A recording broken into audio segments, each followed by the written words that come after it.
Hi everyone, my name is Girish, and in this video we are going to learn a little bit about Bedrock. We will create a very basic Python program and see how easy it is to use Bedrock to invoke text generation with Llama 2 and the newer Llama 3 models. So what is Amazon Bedrock? So Bedrock is a fully managed service that makes the foundation models from leading AI companies available via an API. So you don't have to manage any servers, it's serverless. Amazon behind the scene takes care of provisioning the servers, etc. It accelerates the generative AI application development. How? Because you don't have to manage any infrastructure. You can simply make an API call and generate the responses. There are so many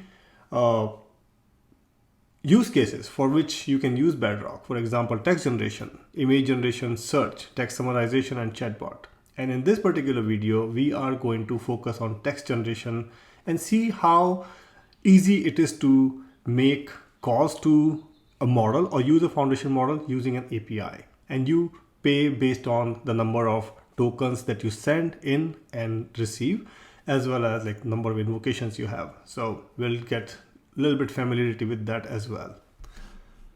Who am I? My name is Girish again, and I'm a cloud consultant for last several years, mainly focusing on AWS cloud and to some extent Google Cloud as well. If you have any cloud consulting project coming up, please reach out to me. My email is girish@jajusoft.com. And please like and share this video and subscribe to my channel. It gives me motivation to make more videos like this. So let's start with the tutorial. So as I was talking about Amazon Bedrock pricing, so if you see the pricing model, let's go search for Meta, for example.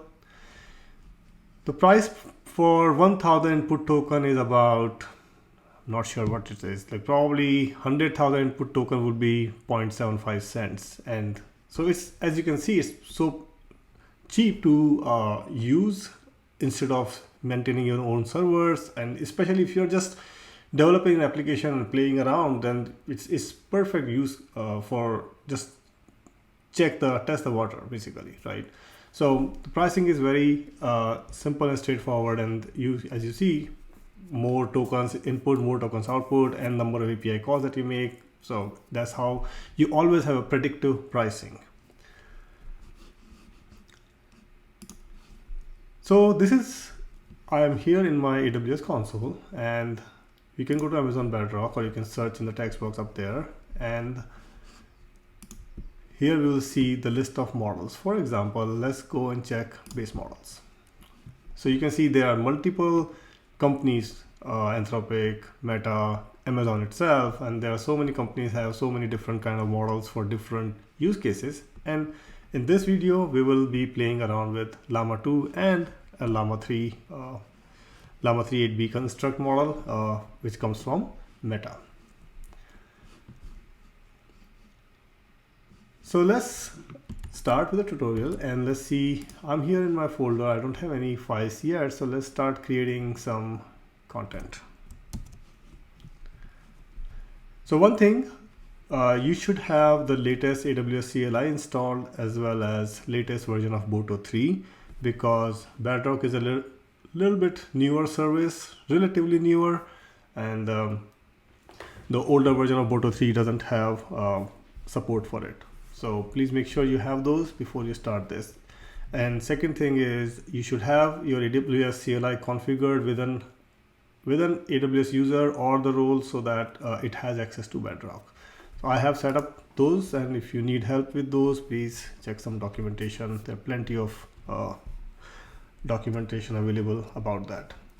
So here I am in my VS Code, and let's see, first thing, let's check some sample code here. For example, if I have to, I'm on this page where it has some code samples on how to invoke some models, and let's check the Meta Llama 2 text generation model. And if you see the Python version of this model, it's available in other languages as well, but we will just stick with Python. So you create a Bedrock runtime client, and you give it a model ID. Now question is, where do I get this model ID from? So we'll see that in a second. You have a user message, you pass the user message in this particular format as a prompt. Once you have the prompt, you create this request payload, invoke the model with the request as well as the model ID, and the data comes back in the form of stream. So you have to read from the body like this and then convert it into JSON object. And in Meta or Llama models, the answer comes back in an attribute called generation. So this is the entire code here. So now going back, how do we get this model ID from? So let's go back to our console and see. If you go here, for example, before you make any of these API calls, you have to request access if you haven't already. As you see that I have requested access to some of the models, and some of the models need use case details before they actually grant you access, but Meta was like immediate access. So you can just do manage model access from here. Whichever model you need access for, just select them and just request at that time, save the changes. Now coming back, where do I get this list of model IDs? Okay, so model ID, we can actually do a query quickly. AWS Bedrock list. Let's see, let's just say help.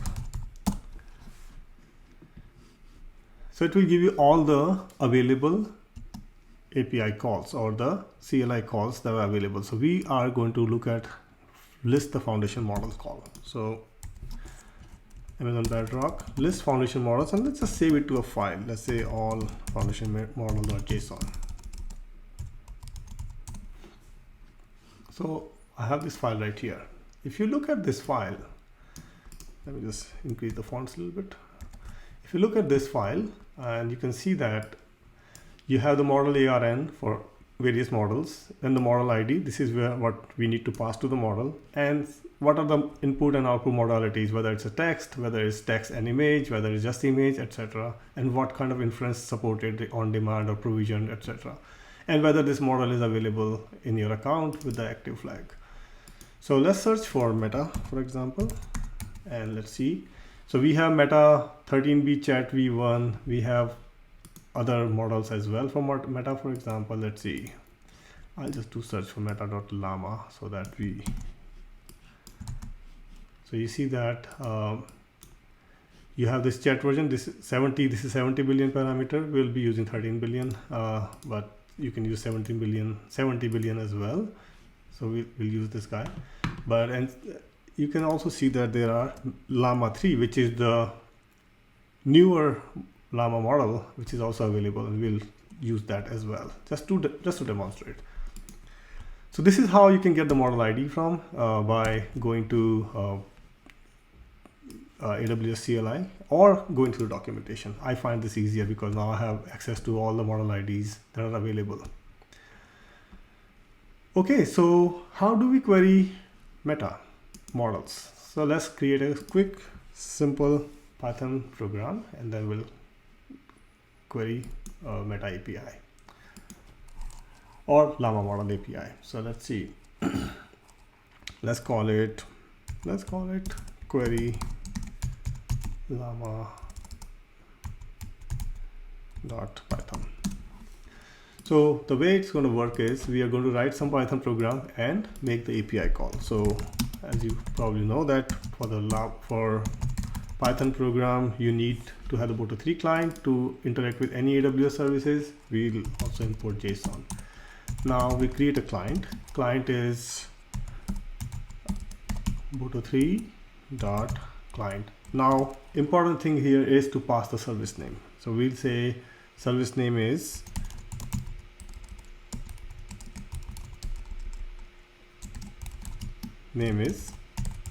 Bedrock runtime. So this is my service name. Now, as we know that we have to pass the model ID. So let's just create a variable for model ID, and we will get the model ID for the JetP 13B version. So let's see, Llama2 -13B. This is the one that we are going to use. Okay. Let's create a user message variable. This is where we will be invoking or asking the question. Let's say, what is the capital of Norway? It's a very simple question. Now, as we saw in the documentation, it takes certain other parameters. For example, let me just go here and create a prompt like this. So it takes the user message inside this, or it takes user message as a prompt in this particular format. It has instruction, ending with instruction, and in between you have the user message. So I'm going to copy it from here. So this is my prompt. Now, apart from the prompt, it also needs some other parameters. For example, what is the max generation length? What is the temperature? What is the top P, etc. So I'm going to copy this as well. And what we are going to do is, let's just make our max generation length to 100. I want to show you something. That's why I'm just keeping it to 100. And let's leave the other parameters as is. Now we invoke the model with our request. We'll also read the body as a stream and try to get the response text from the generation attribute. I will also do one thing here. I'm going to print this model response as well. Let's see, print model response, and I'll just separate it with a different something. Okay. So as we see that we have gotten the model ID, we are sending the user message in a prompt in this particular format that Llama2 model understand, and invoking the client is easy because, okay, I think my model's variable is model ID. Let's see, let's do it this way. And once the response comes back, we read the response body and create a JSON object. And from the JSON object, from the generation attribute, we get the answer that we are looking for.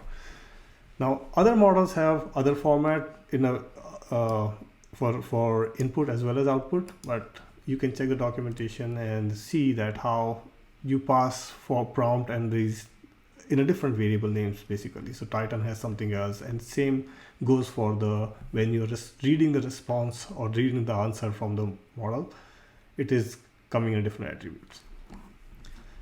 Okay, so I think our Python code is ready. Let's invoke it. I'm going to increase the font size a little bit, and let's invoke from here, and let's say Python 3 query llama. Okay, so as you can see, I got my response back. This is this is the response JSON object, which is, say, in generation attribute, say the capital of Norway is Oslo, formerly known as Christiania. Now prompt token count is 16, so basically it's taken from here, and it's not one-to-one mapping with the word, but it goes, I think, between 3 and 5 characters for each token. Now generation token count is 17, and this is based on what is generated here. And stop reason is stop. Now what is this stop reason? The stop reason is like telling you why model stopped generating further, because the way generation models work is they keep generating a text based on the probability of what could come next. Now in this case, why it stopped generating? So it says stop reason is stop, which means that it has found the answer that we were looking for, so it does not have to do any further processing, so it stopped, and we got our answer back. Okay, so what can we do to see if there are any other ways to stop or other stop reasons? So let's say we'll call it this, write me a, let's say, fairy tale story in 500 words. Okay, so now what will happen is it's going to generate us a story in 500 words or so, but we are instructing our model to generate the maximum length as 100. So see what happens. So this one, stop reason was stop, and you see what will happen in the stop reason in this case. Okay, so it generated some story, and you see that it abruptly truncated at rows something. And if you see, the stop region is length, because it has generated the content up to the maximum generation length that we specified, hence it stopped. As you see here, generation token count is 100, so it is actually staying within the specified limit of what we specify. So basically, so it stayed within 100. So that's what I wanted to show with the stop region. So let's comment this out. So as you see, that's so simple to use meta models using an API call. Let's try to quickly do the Llama3 model and see what happens. Okay, so I have Llama3 model. This is the model ID. The rest of the construct stays the same. So what I'm going to do is just change this guy, model ID, and comment this out. So now again, I'm asking the same question to Llama3 model. And what is the capital of Norway, and see what it responds with.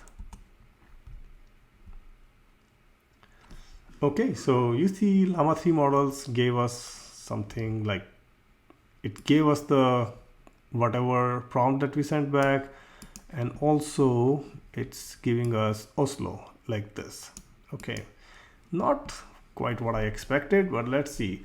Let's play around a little bit with the temperature. Let's say temperature is 0.1. So temperature, lower the temperature, lesser the model hallucinates. So let's try this if that makes a difference. But so far, from what I looked at, I like Llama2 response better, but let's see. Okay, it still came back with this, so maybe it doesn't need this. Let's take a quick look at Llama3 sample code. Llama3 text generation, and yeah, looks like beginning of text, start header. Okay, so it had a little different prompt, but you got the idea that it's so straightforward to make an API call. You specify in a particular format, make an API call, and generate the or get the response back. So that's all I wanted to cover in this video. Basic introduction of the service Bedrock, and just invoke or create a simple Python program to invoke Llama2 and Llama3 APIs to get the response back. In the next video and subsequent videos in this, then I will go further.